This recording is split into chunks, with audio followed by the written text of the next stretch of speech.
Hey guys, my name's Ryan Huffman. We're doing our 20 videos in 20 days series, and today I wanted to talk about the job market. So basically, if you want a job, you're in the job market. If you're an employer who wants to hire somebody, you're in the job market too. We have what's called the unemployment rate, which is the number of people who want a job and can't find one, divided by the total number of people in the job market.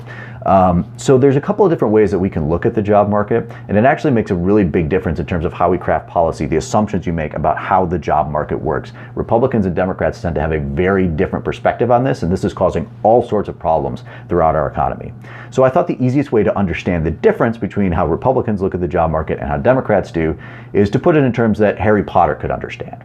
So for those of you who are familiar with the story Harry Potter and the Chamber of Secrets, there's a scene towards the end where Harry finds himself in mortal peril. He has no wand, he has no allies there to help him out. He's facing off with the greatest dark wizard of all time.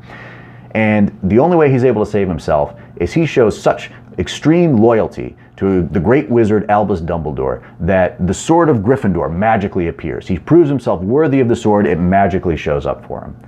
This is the way that Republicans think that jobs work. If you show yourself worthy of a job, if you do the hard work, if you're working hard enough, if you get the education you need, then a job like the Sword of Gryffindor is going to magically appear for you. Unfortunately, that is not the way it works for too many people, because there's not a Sword of Gryffindor out there for every single person who wants one.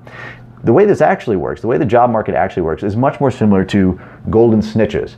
So if you're familiar with the wizarding sport of Quidditch, the Golden Snitch is the tiny golden ball that flits around the field. Both teams are trying their hardest to catch that ball. Whichever team catches it typically wins the game for their team. Not always. It's a little complicated. I recommend looking up the rules of Quidditch. But everybody wants this ball. There's only one. There are not enough snitches for everybody who wants one.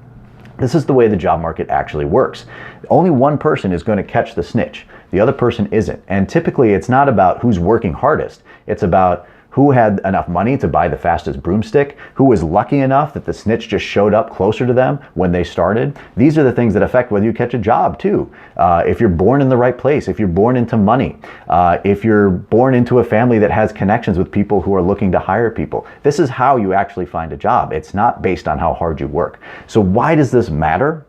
It matters because if you believe that jobs work the way that the Sword of Gryffindor works, that they appear for everybody who deserves one, then it gives you the moral justification to say, well, anybody who doesn't have a job, that means they didn't deserve a job. They weren't working hard enough. So that's why we can go ahead and slash Medicare and Medicaid and Social Security and food stamps. This is the justification for that, because if anybody wanted those things, they could just work harder, work hard enough to get that Sword of Gryffindor, to get that job, show themselves worthy of it, and they'd have it. And so that is why we are always debating, should people who don't have jobs have health coverage? Should they have enough food to feed their family? And in my mind, it works like the Golden Snitch, all right? There's not enough snitches for everybody, and we need to make sure we're taking care of the people who can't catch the snitch. They need to have health coverage. They need to have enough food to eat. They need to have a roof over their heads. So we've got to actually convince our Republican friends that this is the way it works. Try the Harry Potter analogy. I don't know if it's going to work for every Republican, but maybe some of them it'll help out, right? But we've got to highlight the stories of people who are working their hardest, busting their butts every day, and still are not able to make ends meet. There's 1,000 ways that you can find yourself in dire financial straits in this country, and only a few of them involve you not working hard enough. That's what we need to convince our Republican friends of, and then we can start to move our country forward again.